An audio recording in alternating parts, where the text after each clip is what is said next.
rohkeutta ja optimismia. Sitä varmaan tämmöisenä aikoina tarvitaan, että nyt pitää niin kuin nähdä niitä mahdollisuuksia ja hyödyntämisen paikkoja. Samaa mieltä.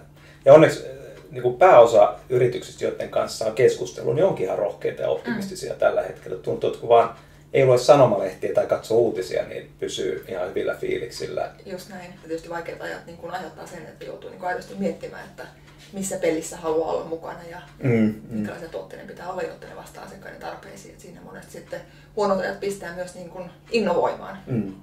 Ja mun mielestä huonot ajat on ihan mahtava tämmöinen syy taas lähteä miettimään sitä, että mikä kaikki aidosti on tarpeen. Että voisiko tuotteista karsia jotain pois ja voisiko ne olla edullisempia ja mikä ihan aidosti tuo niihin arvoihin, mikä ei. Juuri näin. Tai onko jotain muuta, mihin sitten itse asiassa huonot ajat aiheuttaa niitä tarpeita sitten toisaalla, niin voi sitten kehittää niihin jotakin palveluita.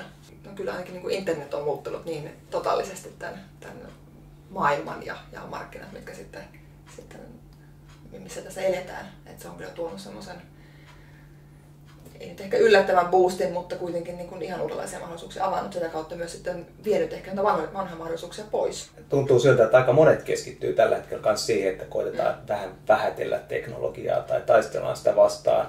Nyt vastikään on ollut julkista keskustelua siitä, että julkisen sektorin työpaikkoja pitäisi vähentää.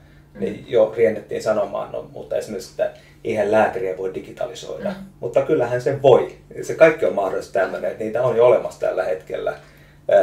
Ihan yhtä lailla puhutaan siitä, että Airbnb on tulossa, niin nyt etujärjestöt, hotelli ja ravintola herää siihen, että ei näin saa tehdä, että nämä toimii lainsäädännön ulkopuolella.